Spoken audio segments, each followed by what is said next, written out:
Над 650 барања за надоместок на штети предизвикани поради ниските температури и мразот кои ја зафатија Македонија на 21 и на 22 април се поднесени во подрачната единица на Министерството за земјоделство, шумарство и водостопанство во Битола.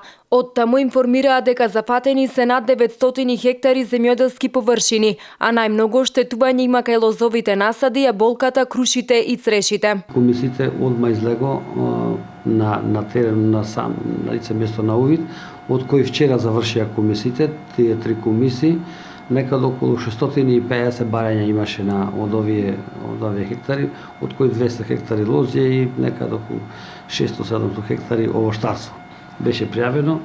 Многу мал дел се пријави компир, така да нешто јаготки, таква работа, многу мала работа.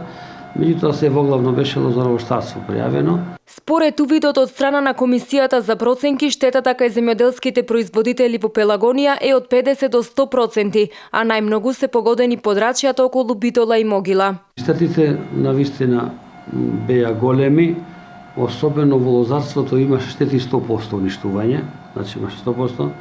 Имаше на вишната уништување 50, 60 и 80%.